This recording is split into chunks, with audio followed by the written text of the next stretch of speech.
जी दोस्तों, chapter number 3 का मुताबिक हमारे पास जारी है और आज एक्सरसाइज नंबर 3.1 हम स्टार्ट करने लगे हैं। आज के लेक्चर के अंदर हम पहले 4 क्वेश्चन जो हैं वो सॉल्व करेंगे।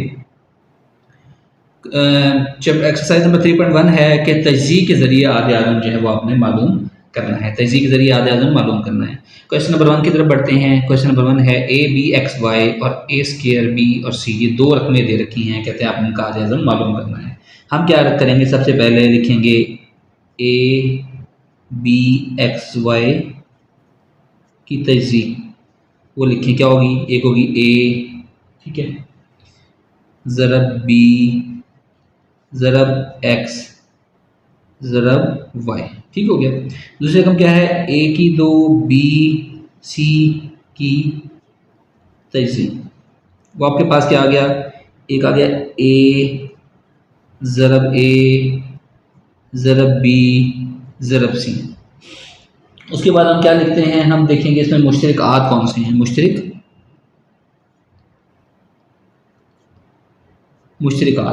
आद के लिए हम क्या करेंगे, वो हम लिखेंगे बराबर करके, जो इसमें चीज़ें मुश्तरक होगी हम देखें। एक तो इसमें ए मुश्तरक है, अच्छा बी दोनों में मुश्तरक है, नो या है, यस है, देखिए दूसरा, एक तो उसमें ए आ गया मुश्तरक आद में और दूसरा आ गया बी आ गया, ठीक हो गया। अच्छा, उसके अलावा एक्स इसमें है, इसमें नहीं है, नहीं आएगा। वाई इसमें है, इसमें नहीं है, नहीं आएगा। सी इसमें है, इसमें नहीं है, नहीं आएगा। तो हमारे पास आधे आज़म क्या बन गया, आधे आज़म तो होता है कि जो हमारे पास मुश्तरक आद हैं उनका ज़रब, यानी कि ए ज़रब बी, ये बराबर आ गया ए बी के बराबर। ये किसके बराबर आ गया, ए बी के बराबर। ये हमारे पास जो है उसका आंसर हो गया स्टूडेंट, ठीक है, बिल्कुल आसान सा था ना। चलिए अब उससे नेक्स्ट वाले क्वेश्चन पर आते हैं। नेक्स्ट वाला क्वेश्चन हमारे पास है 6 PQR और दूसरी रकम है 15QRS, 15QR और S। आप सबसे पहले लिखेंगे 6PQR की तजज़ीह बराबर है। अब देखें 6 को मैं देख सकता हूँ 2 ज़रब 3 ज़रब P ज़रब Q ज़रब R, ठीक है। दूसरी रकम क्या है हमारे पास, 15QRS की तजज़ीह। 15 को मैं लिख सकता हूँ क्या, 5 ज़रब 3, 5 3 15 होता है ना, ज़रब Q ज़रब R और ज़रब S। अब हमने लिखना है मुश्तरक अज्ज़ाए ज़रबी या मुश्तरक आद, मुश्तरक अज्ज़ाए ज़रबी या मुश्तरक आद। अब इसमें देखिए मुश्तरक क्या है, 2 इसमें है, इसमें है, नहीं आएगा, इसमें नहीं है, नहीं आएगा। 3 इसमें भी है, इसमें भी है, आ जाएगा। P इसमें है, इसमें है, अच्छा एक आ गया 3, P इसमें है, इसमें नहीं है, नहीं आएगा। Q देखें, Q इसमें भी है और Q इसमें भी है, ये आएगा। R इसमें भी है, R इसमें भी है, ये आ जाएगा। यानी कि Q आ गया और एक आपके पास R आ गया। S इसमें है, इसमें नहीं है, नहीं आएगा। अच्छा, आधे आज़म हमारे पास क्या आ जाएगा, आधे आज़म मैंने आपको बताया था इन सब का ज़रब, यानी 3 जो भी आपके पास ये मुश्तरक अज्ज़ाए ज़रबी आए थे, Q ज़रब R, तो ये आपके पास इसका आंसर क्या बन गया जी, 3QR। ये डियर स्टूडेंट्स का आंसर हो गया है ना, बिल्कुल आसान से क्वेश्चन। चलिए अब क्वेश्चन नंबर 3 की तरफ मूव करते हैं। क्वेश्चन नंबर 3 है 8x y की 2 z की 3 12x की 2 y की 2 और z की 2। हम सबसे पहले क्या करेंगे, 8x y की 2 z की 2 z की 3 की तजज़ीह, और दूसरे को भी हम लिख लेते हैं, ज़रा सा सीक्वेंस बनेगा ना, 12x की 2 y की 2 z की 2 की तजज़ीह। अच्छा अब देखें, अब ना रकम को देख के आप थोड़ा सा, अभी तो मैंने आपको पीछे वाले क्वेश्चन में थोड़ा सा एक्सप्लेन किया कि किस तरह हम क्वेश्चन को सॉल्व कर रहे हैं, कैसे उसको लेके चल रहे हैं। अब थोड़ा सा ना आपको अपना माइंड बनाना है। माइंड कैसे बनाना है कि आपने तजज़ीह करते हुए वो चीज़ें देखनी है जो मुश्तरक हैं, उनको फर्दर तजज़ीह करने की ज़रूरत नहीं है। कैसे, अब देखिए मैं लिखता हूँ 8 के मैं पेयर बनाता हूँ। 8 के मैंने पेयर बनाए हैं 2 ज़रब 2 ज़रब 2, 2 दूनी 4, 4 दूनी 8, ठीक हो गया।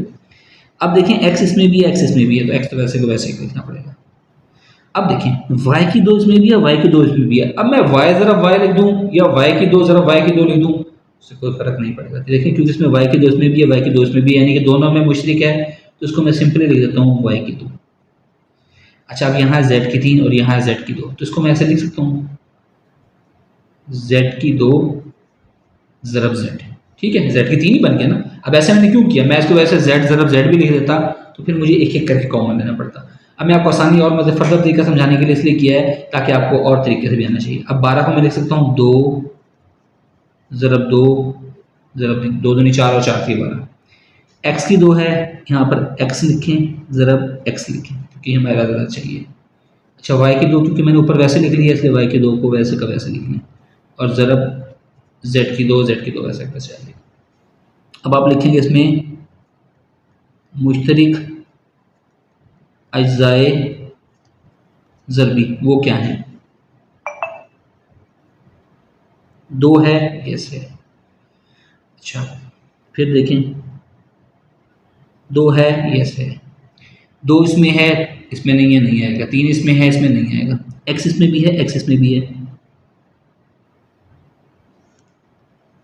अच्छी जो दायरे लगाता हूँ ना, ये तो आपको सिर्फ समझाने के लिए करता हूँ ताकि आपको पता लग जाए, चीज़ें समझ आनी शुरू कर दें। जब आपको चीज़ें समझ आएंगी फिर आपको दायरे लगाने की ज़रूरत नहीं है। अच्छा फिर y की 2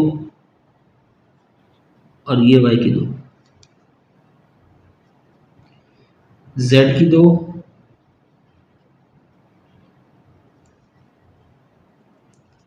z की 2, z इसमें है, इसमें नहीं है, नहीं आएगा, x इसमें है, इसमें नहीं है, नहीं आएगा। तो हमारे पास आधे आज़म क्या आएगा, आधे आज़म मैंने बताया था जी जो मुश्तरिक अज़ाए ज़रबी हैं इनकी ज़रब, यानी कि 2 ज़रब x ज़रब y की 2 ज़रब z की 2, तो क्या बन गया 4 x y की 2 z की 2। ये डियर स्टूडेंट्स का आंसर हो गया। ठीक है, बिल्कुल आसान सा है ना, आपके लिए समझ आ गया होगा, बिल्कुल इजी क्वेश्चन था। चलिए अब आओ क्वेश्चन नंबर 4 के ऊपर। 14 a की 2 b c 21 a b की 2। अब देखें पहले हम क्या लिखते हैं, 14 a की 2 b c की 23, क्या लिखूंगा, इसको मैं लिख सकता हूँ 2 ज़रब 7, इसके अलावा इसका कोई पेयर बनता नहीं, 2 7 14 ही बनता है। ज़रब ए ज़रब ए ज़रब बी ज़रब सी, 21 a b की ताकत 2 की तजी, 21 को मैं लिख सकता हूँ 3 ज़रब 7 ज़रब ए ज़रब बी ज़रब बी। अच्छा अब उसके बाद हम क्या लिखते हैं,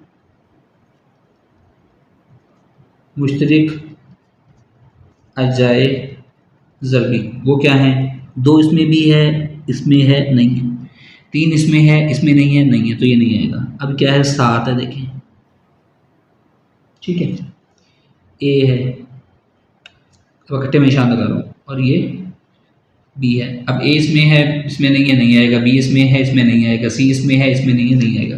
तो मुश्तरिक अज्जाए ज़रबी क्या आ गया 7 ए और बी। अच्छा एक चीज़ याद रखें, मुश्तरिक अज्जाए ज़रबी को आपने एक ही दफ़ा लिखना है। तो आधे आज़म क्या आ जाएगा, आधे आज़म क्या होता है, इन मुश्तरिक अज्जाए ज़रबी का ज़रब, यानी कि 7 ज़रब ए ज़रब बी, 7 a b, ये इसका आंसर हो गया। अच्छा डियर स्टूडेंट, ये मैंने आपको समझाने के लिए ज़रब करता हूँ 7 ज़रब a ज़रब b। अगर इसके बाद डायरेक्ट आप ये स्टेप भी लिख दें तो फिर भी आपका आंसर जो है वो बिल्कुल दुरुस्त है, आपका जवाब जो है वो कोई भी गलत नहीं कर सकता। ठीक है, लेकिन इस सब आपको समझाने के लिए, आपका कंसेप्ट क्लियर करने के लिए, ताकि आप इसकी प्रैक्टिस करें तो आपको पता होगा किस चीज़ को कैसे किया जा रहा है। आई होप सो कि लेक्चर आपको समझ आएगा। अगर कोई चीज़ में समझ नहीं आई आप कमेंट सेक्शन में मुझसे पूछ सकते हैं। नेक्स्ट लेक्चर में हम इंशाल्लाह नेक्स्ट क्वेश्चन के साथ हाजिर होंगे। थैंक यू, अल्लाह हाफ़िज़।